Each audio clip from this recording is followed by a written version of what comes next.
Toyota has injected a lot of colour and character into the Aygo Cross, and it's really surprised me. It even has pop-out windows, which does feel very cheap. It's a bit 2010. Hello and welcome to the cabin of the Toyota Aygo Cross Hybrid.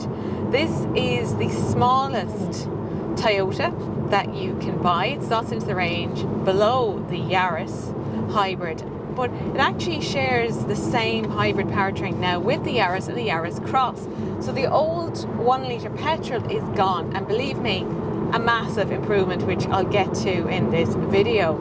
It starts from about €24,500, so it's not cheap, it's gone up in price, and it rises to about just under €31,000 for the top of the range GR Sport. But is it worth it? Well, this is a car I've been driving all week, and it's really surprised me. Toyota has injected a lot of colour and character into the Aygo Cross, and I really like it. It's got a fun personality, particularly with this black bonnet and the Tokyo gold finish, which I first saw on the Prius a few years ago. You get LED headlamps on all but the entry model. I expect most people will go for the mid-spec design, at least for the spec on the car. These are new, these headlamps, and this part of the car is actually a bit longer than before to accommodate that new 1.5 litre hybrid powertrain. 17-inch alloys come as standard. This GR Sport is on 18-inch, and altogether it's definitely got personality and it's got curb appeal. So what's it like inside? Well, good news, the Aygo Cross has a really nice cabin for a city car. The quality is good, it feels sturdy, particularly the steering wheel, which reminds me of larger Toyotas like the Corolla. They've also redesigned it a little bit around here, so it now has an electronic parking brake. You've got a bigger digital display, and also touchscreen size starts at 9-inch. If you go for this GR Sport, you get the 10.5-inch with wireless Apple CarPlay and Android Auto across the range. Standard features include things like air conditioning and reversing camera.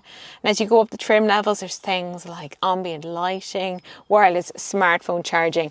And this GR Sport gets special upholstery and also heated front seats. The city car class has never been hugely popular in Ireland as it would be in European cities, but it's having a bit of a renaissance because of a glut of small affordable EVs that are hitting the Irish market, the city car class. It's given it new energy. But this is a hybrid, and it's actually the only hybrid city car that you'll find. Toyota's gotten rid of the 1 litre petrol, and trust me, it's a massive improvement, because that car, it was underpowered. If you showed it a hill, it really struggled and it got noisy and unrefined. This is a massive improvement. So it's the 1.5 litre hybrid from the Yaris and the Yaris Cross, so a very proven hybrid. Massive strides in terms of the quietness of the cabin, also the refinement of the powertrain, but crucially power. So 116 horsepower, 0 to 100 in 9.7 seconds, which doesn't sound quick, but it's far more responsive than you think in real world driving. And as I said, a massive improvement on the old petrol, which really did struggle beyond the confines of a city. If you were trying to join a motorway, or as I said, going up a hill could be challenging for it as well. It was only about 70 odd horsepower, so it wasn't great at all, but it was a car of its time. This is just fabulous. And look, it's more expensive than before, but I would say categorically it's a better car. They've done tweaks to the suspension, the brakes, the steering. There's now disc brakes on all 4 wheels, and it's good to drive. This GR Sport gets a little bit of special tuning. It's got a McPherson front suspension, and to be honest, it's borderline hot hatchback when it comes to the handling. Now, you won't know that if you just drive it in the city, but if you take this out on some rural roads or some mountain roads, this thing is really, really good, and it's fun.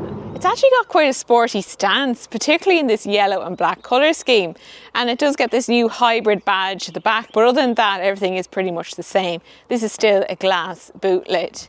What about practicality? Well, don't get too excited, because it is a city car. It's a small-ish boot, 231 litres, but the design of it's good. So you've got this little bit of depth to it. There's a flat floor. You can also let down those rear seats 50-50. If there's a limitation to this car, I think it's fair to say that it's here in the rear seats because there's not much space at all. That seat is set for me, but very little extra legroom. If you had a taller driver, it would be virtually non-existent here. It is a strict 4-seater and it's got Isofix on these seats, but again, the door openings are quite narrow, so I can't imagine you being able to get a bulky child seat in here or get a child into their seat. It would be very difficult. There's not that many amenities. It even has pop-out windows, which does feel very cheap. It's a bit 2010. But look, I suppose it is a small car. It kind of goes with the territory. But the problem for the Aygo Cross is that you've got something like a Hyundai Inster, which is an EV, but you've got more flexibility there, being able to move these seats forward and back. It definitely has more legroom than this. But of course, not everybody wants to go electric. But definitely it's not great for carrying rear seat passengers. Comfort and refinement are good for a small car, but it is still a city car, so you will notice if you're out on a motorway that there is more noise, and the comfort can be a little bit bumpy on rural roads, rough surfaces, or if you go over anything like manhole covers in town, you can feel and hear that. But it's not too bad at all, it's not too brittle, so I do think it's good for the city car class. But if you are spending a lot of time on the motorway, upgrading to a Yaris or a Yaris Cross would be more comfortable overall. But this can definitely be taken out of the city and it does just fine. The other big bonus for it is fuel economy. So they say as low as 3.8. I'm at 3.6 and it's staying there, and I've been on the motorway and everything, so this thing is fabulous when it comes to fuel economy. Motor tax about €180 per year, so a really cheap, economical car to run. Purchase price is not cheap, but there's so many benefits to this car. In terms of the power, the responsiveness, it feels a lot more sturdy and robust. You've also got the automatic transmission, which just makes it easier to drive in town. The only other car that I ever saw consumption as low as that was, of course, the Toyota Yaris Hybrid. So it must run in the family. Now, of course, there is a threat from all those EVs, so small EVs that are entering the market. Some of them are even more affordable than this. But if you don't have the facilities to charge, maybe you just don't want to charge, then this is a great option. So that's all from the cabin of the new Toyota Aygo X Hybrid. You can read more over on changinglanes.ie. So thanks for watching, and I'll see you soon.